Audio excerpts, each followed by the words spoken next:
Have you ever been scammed? Maybe you bought something online that turned out to be a potato, or fell for a prince who needed your bank details to claim his inheritance. Those are amateur hour compared to what Emmanuel Nwude pulled off.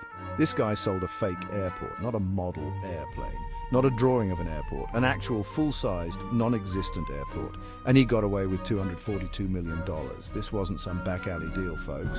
And Nwude convinced a major international bank to hand over the cash.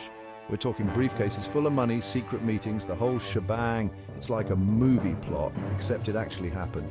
So buckle up, because we're about to dive into one of the most audacious, unbelievable scams of all time. This is the story of Emmanuel Nwude, the man who sold the sky itself.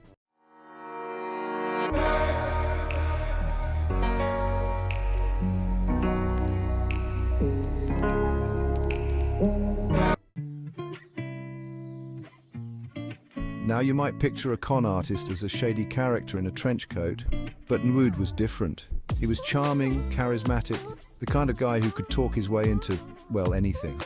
He was a former bank director, which gave him insider knowledge of the financial world. Nwude understood how to play the game. He knew how to gain people's trust, how to exploit their greed, and how to make the impossible sound plausible. He was a master of illusion, weaving elaborate fantasies that seemed too good to be true, and people, even seasoned bankers, fell for it hook, line, and sinker. He targeted Nelson Sakaguchi, a director at Brazil's Banco Noroeste. Sakaguchi was looking for a big win, a chance to make his mark. Nwude saw that ambition and exploited it. He presented himself as a high-ranking Nigerian official, offering Sakaguchi a once-in-a-lifetime opportunity to invest in the construction of a new airport in Abuja, Nigeria. Nwude didn't just roll up to Sakaguchi's office with a PowerPoint presentation. This was a long con, years in the making. He created a web of fake documents, forged signatures, and phantom government officials. He even set up fake offices and arranged meetings with officials who were actually just actors on his payroll. Remember those briefcases full of money? Nwude used them to stage fake bribery scenes. He'd invite Sakaguchi to a meeting, then have someone burst in with a briefcase overflowing with cash. It was all a show, designed to make Sakaguchi believe he was in on a high-stakes, top-secret deal. And the kicker? Nwude played on Nigeria's reputation for corruption. He knew that Sakaguchi, like many outsiders, viewed Nigeria as a place where anything goes, where deals were made under the table. He used those stereotypes to his advantage, making his outlandish claims seem almost believable. The scam unraveled in the early 2000s when Banco Noroeste was bought by another bank.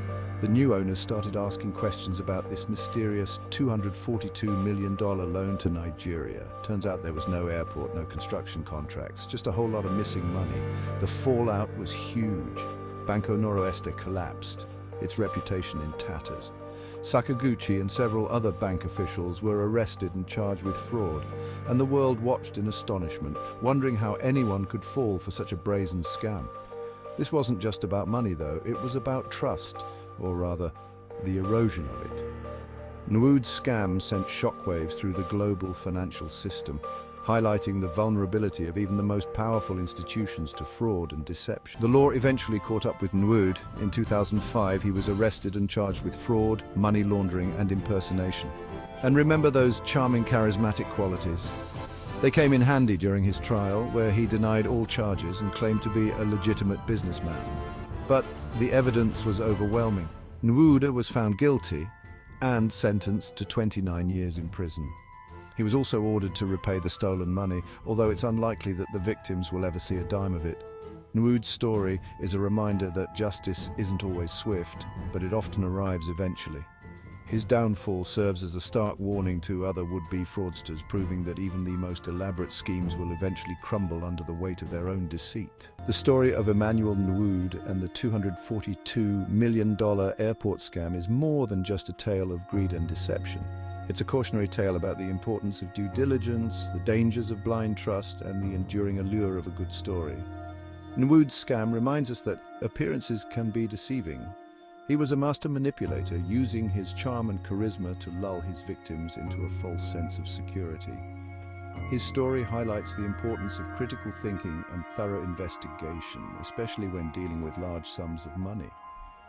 But perhaps the most enduring lesson of Nwude's scam is the power of a good story. Humans are hardwired to believe in narratives, and Nwude was a master storyteller.